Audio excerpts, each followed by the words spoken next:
folks whining and complaining, saying that, oh, Joe Biden, he didn't do enough to end student debt relief, even though he tried to get rid of all student loan debt relief with the U.S. Supreme Court. U.S. Supreme Court said no, and then he turned around, and then they figured out within the rules how they could wipe out more than 150, upwards of $200 billion in student loan debt.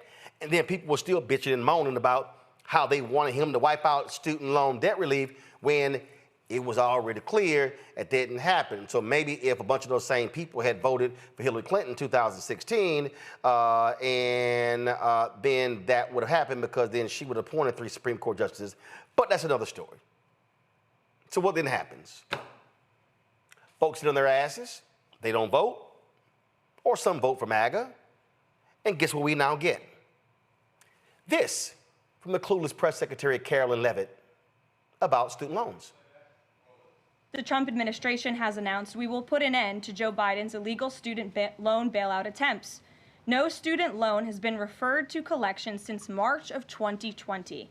That comes to an end. On May 5th, the Department of Education will resume involuntary collections for borrowers with defaulted federal student loans. The student loan portfolio controlled by the federal government is nearly $1.6 trillion, but fewer than 4 out of 10 borrowers are in repayment. This is unsustainable, unfair, and a huge liability for American taxpayers.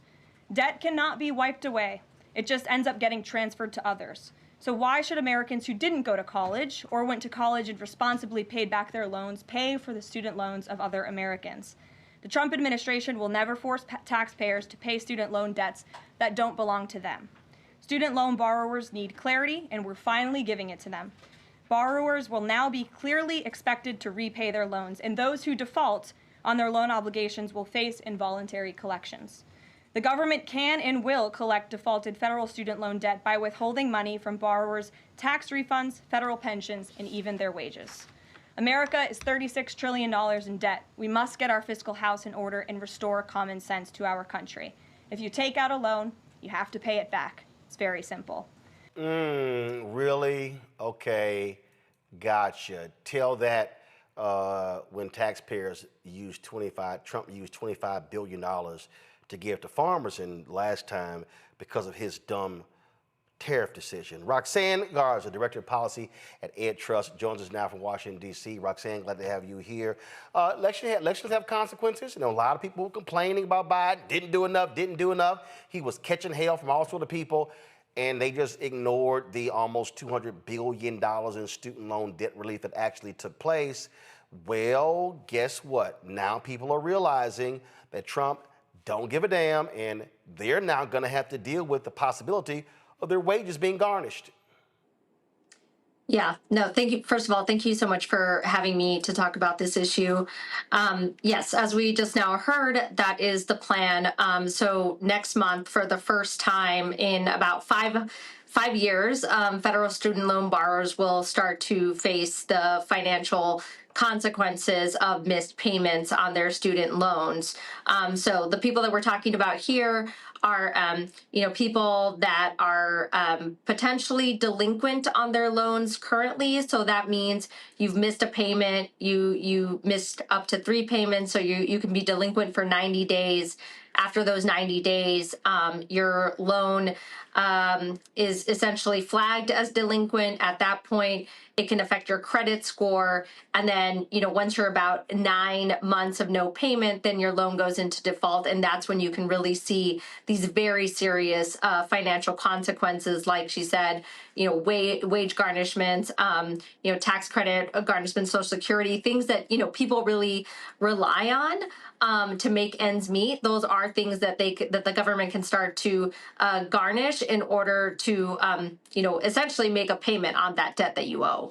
I'm sure a lot of these people really wouldn't mind if Kamala Harris is the one who was sitting in the Oval Office. Well, I think the one point that is important to make here is that 2025 was going to be the year that these consequences were going to be faced. I think the problem that you have right now is that, or the thing that might have been different in another situation, is that this is happening all while this administration has decimated the Department of Education by, essentially cutting half of its staff, making big cuts to the staff in the Federal Student Aid Office that is really charged with managing this process.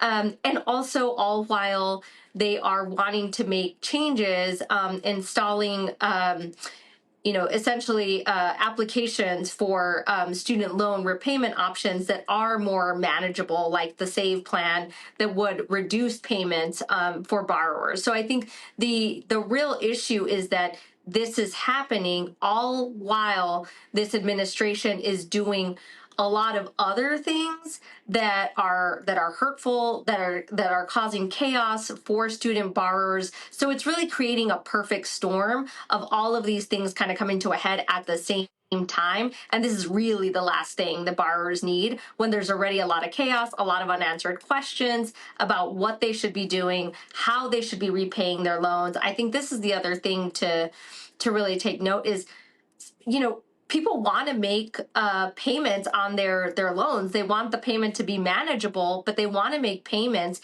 but they don't know how. Like the process just isn't clear for people to start going down that path of finding like the right repayment plan for themselves and really starting to make those payments. So the idea that, this administration is trying to bring clarity in this moment, if anything, there's a lot of chaos and confusion in this moment. And they're not going to give them any relief. They're going to be, hard asses on this. I mean, folks just might as well get used to it.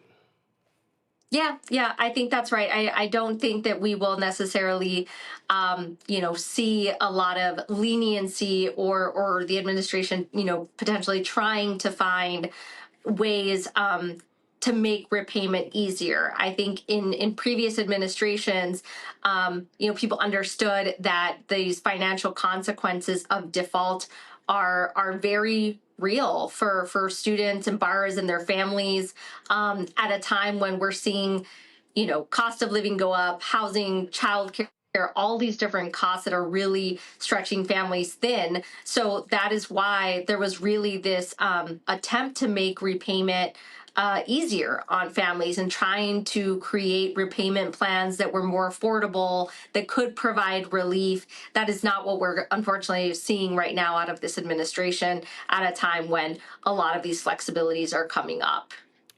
So folks just might as well prepare themselves because they're going to come after the money.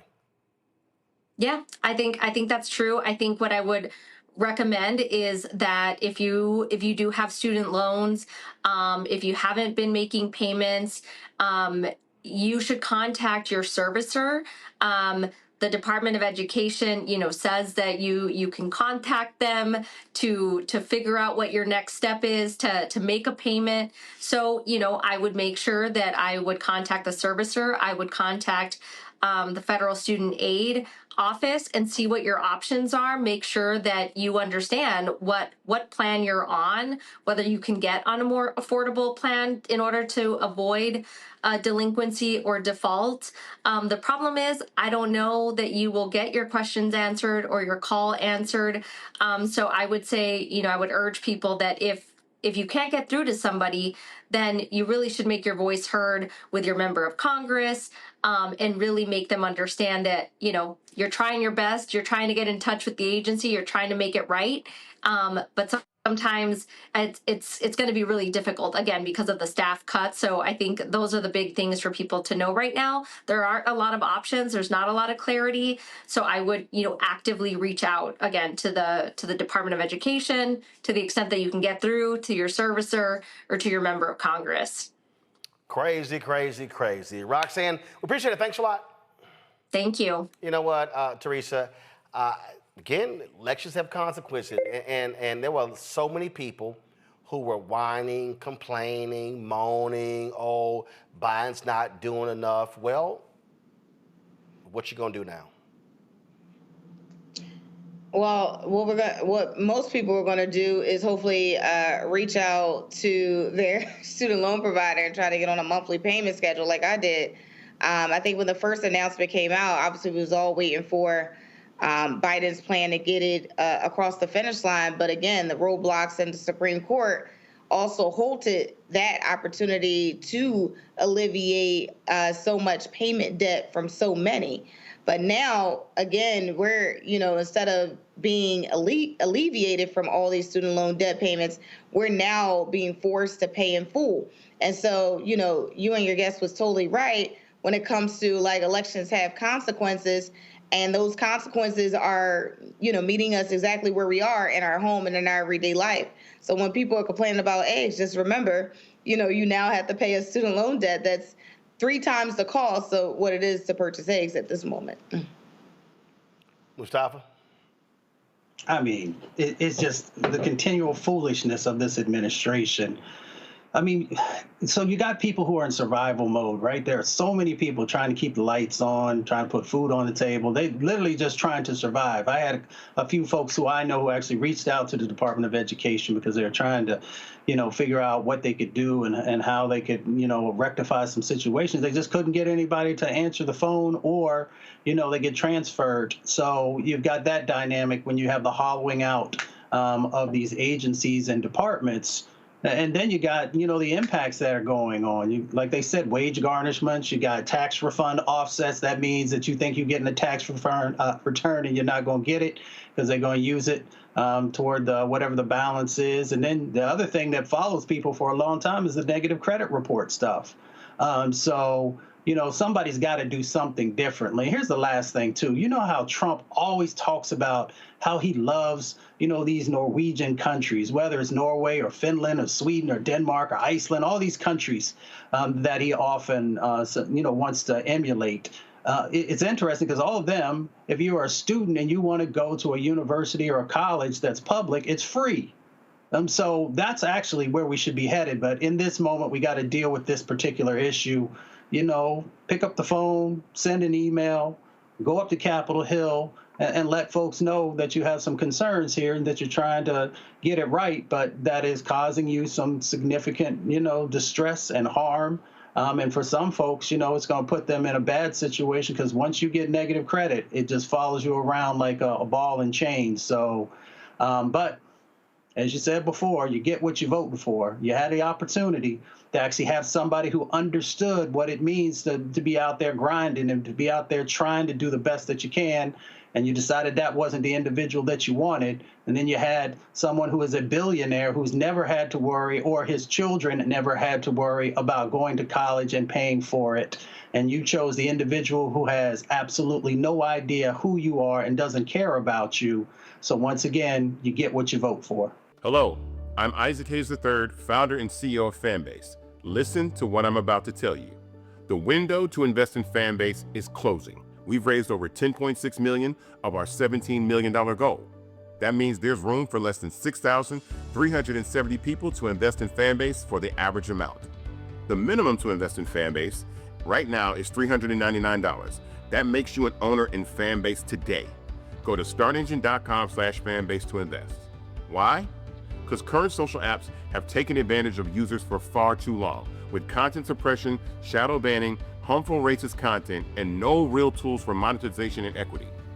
Fanbase has over 1.4 million users and counting, allowing anyone to reach all their following and monetize their content from day one.